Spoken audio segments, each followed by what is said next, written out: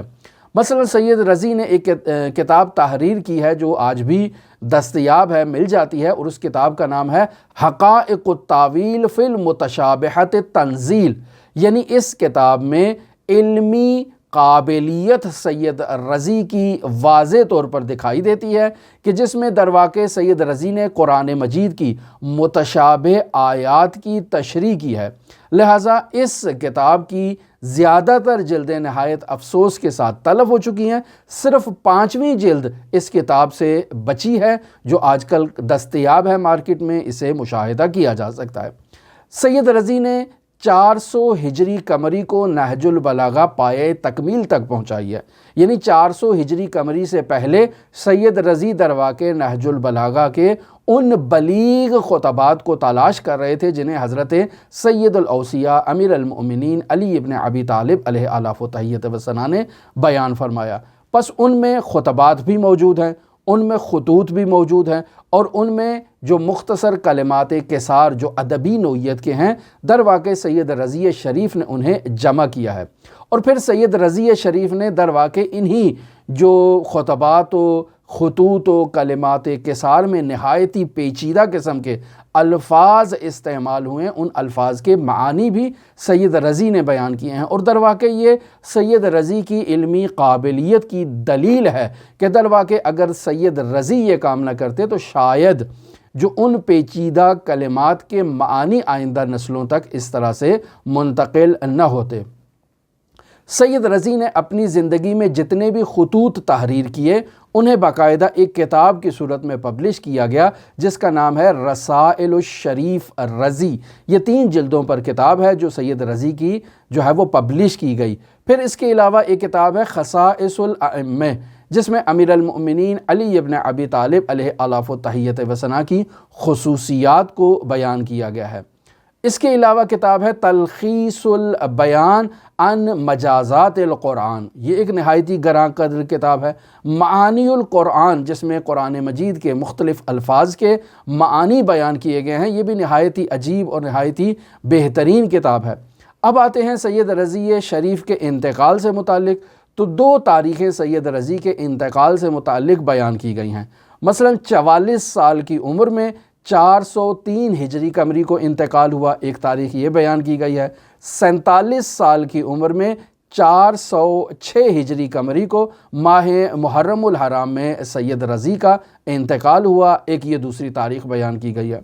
سید مرتضیٰ کو اپنے چھوٹے بھائی کی انتقال پر اس قدر رنج، اس قدر افسوس ہوا کہ ان کی میت کو دیکھنے کی بھی توان ان میں نہیں تھی۔ وہ حضرت امام موسیٰ کاظم علیہ آلاف و تحیۃ و ثنا کے حرم میں جا کر انہوں نے توسل کیا، پناہ لی، اور اس غم سے وہ حضرات کاظمین کی خدمت میں پناہ لینے کے لیے چلے گئے اور ان کے جسد خاکی پر حاضر نہ ہوئے کہ میں اپنے بھائی کو اور اپنے چھوٹے بھائی کو اور اپنے اس عزیز بھائی کے جسد کو دیکھنے کی توان نہیں رکھتا ہوں۔ لہٰذا سید رضی شریف کو غسل دیا گیا، کفن دیا گیا، ان کے اوپر نماز جنازہ جو ہے وہ پڑھائی گئی اور انہیں انہی کے گھر کے اندر جو ہے وہ دفن کر دیا گیا۔ بعد میں یوں بیان کیا جاتا ہے کہ سید مرتضیٰ علم الہدیٰ نے جو ہے وہ ان کے جسد خاکی کو اس قبر سے نکالا اور کربلائے معلیٰ ان کے جد امجد ابراہیم مجاب کے پاس جا کر انہیں شفٹ کیا اور وہاں ان کی جو ہے وہ لحد تیار کی گئی۔ ایک یہ قول نقل کیا جاتا ہے، یا یہ ایک قول نقل بھی کیا جاتا ہے کہ بعد میں کسی اور نے سید رضی اور سید مرتضیٰ دونوں کو وہاں منتقل کیا اور ان کے جد امجد کے پاس جو ان کا آبائی جو یعنی والد بھی وہاں دفن ہے، جد امجد بھی وہاں دفن ہے، اور ان دونوں بھائیوں کو بھی وہیں دفن کیا گیا ہے ابراہیم مجاب کے پاس، حضرت سید الشہداء علیہ آلاف و تحیۃ و ثنا کے حرم مطہر میں۔ تو عزیزان محترم، سید مرتضیٰ اور سید رضی تاریخ تشیع کے نہایتی بے نظیر علماء میں سے شامل ہیں، اور ان کے آثار مثلا سید رضی کے ہم نہج البلاغہ سے فیض یاب ہو رہے ہیں، اور سید مرتضیٰ کے بھی آثار تفصیل سے آپ کی خدمت میں بیان کیے۔ ہماری دعا ہے کہ خداوند متعال ان دونوں جلیل القدر بھائیوں کو حضرت امام موسیٰ کاظم علیہ الاف و تحیت و ثنا کے ساتھ محشور فرمائے۔ دعا ہے کہ خداوند متعال ان کی گراں قدر خدمات کو اپنی بارگاہ میں قبول و مقبول فرمائے۔ دعا گو ہے کہ خداوند متعال ان کے آثار سے ہمیں فیضیاب ہونے کی توفیق عطا فرمائے۔ دعا گو ہے کہ خداوند متعال منجی عالم بشریت حضرت صاحب العصر صاحب الزمان کے ظہور میں تعجیل فرمائے اور ہمیں ان کے اصحاب و اعوان و انصار میں شمار فرمائے۔ اللہم صلی علی محمد و آل محمد وعجل فرج قائم آل محمد۔